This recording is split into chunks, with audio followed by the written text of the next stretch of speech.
نحمد ونصلي على رسول الكريم أما بعد بسم الله. Let's go through a summary of Surah Hujurat.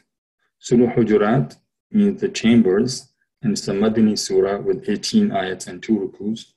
The surah is named Hujurat since it teaches the etiquettes to meet with Nabi Sallallahu Alaihi Wasallam instead of calling him out of the chambers or rooms or apartments of his wives.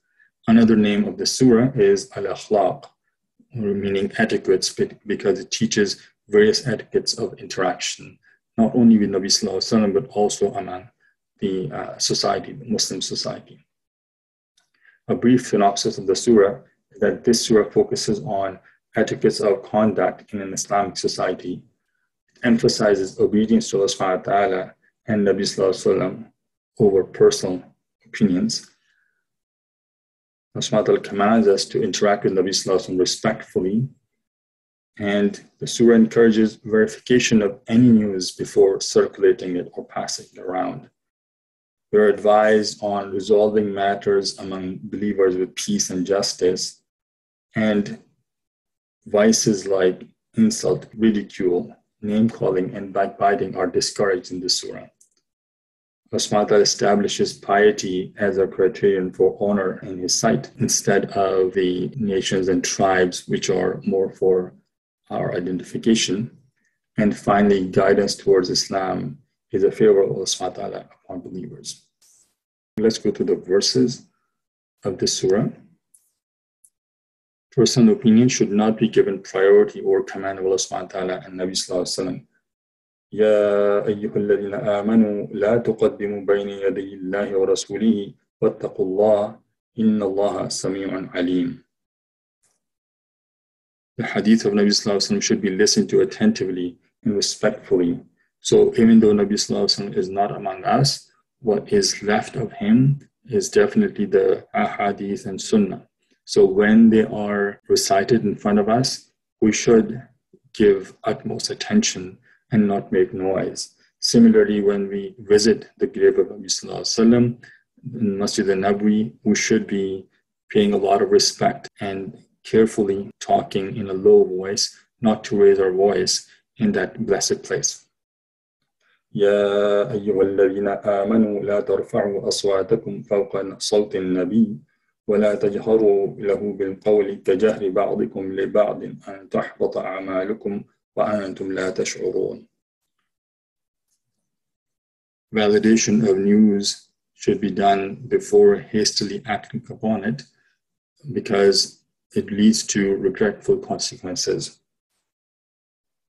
يا أيها الذين آمنوا إن جاءكم فاسق بنبأ فتبينوا أن تصيبوا قوما بجهالة فتصبحوا على ما فعلتم نادمين. All believers are part of a brotherhood.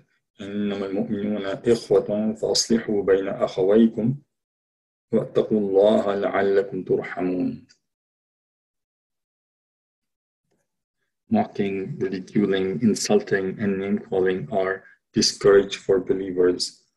يا أيها الذين آمنوا لا يسخر قوم من قوم عسى أن يكونوا خيرا منهم ولا نساء من نساء عسى أن يكن خيرا منهن ولا تلمزوا أنفسكم ولا تنابزوا بالألقاب بئس الاسم الفسوق بعد الإيمان ومن لم يتوب فأولئك هم الظالمون.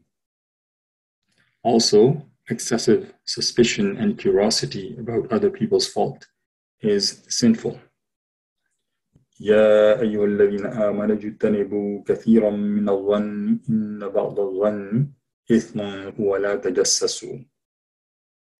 In particular, backbiting has been identified as a despisable act, akin to eating the flesh of a human dead body. ولا يغتب بعضكم بعضا أيحب أحدكم أن يأكل لحم أخيه ميتا فكرهتموه. Allah subhanahu wa ta'ala has divided us among nations and tribes merely for identification, but that is not the source of pride or superiority. يا أيها الناس إنا خلقناكم من ذكر وأنثى وجعلناكم شعوبا وقبائل لتعارفوا. Allah subhanahu wa ta'ala lays down the foundation of nobility in this surah. The most noble in the eyes of Allah is the one who is the most righteous.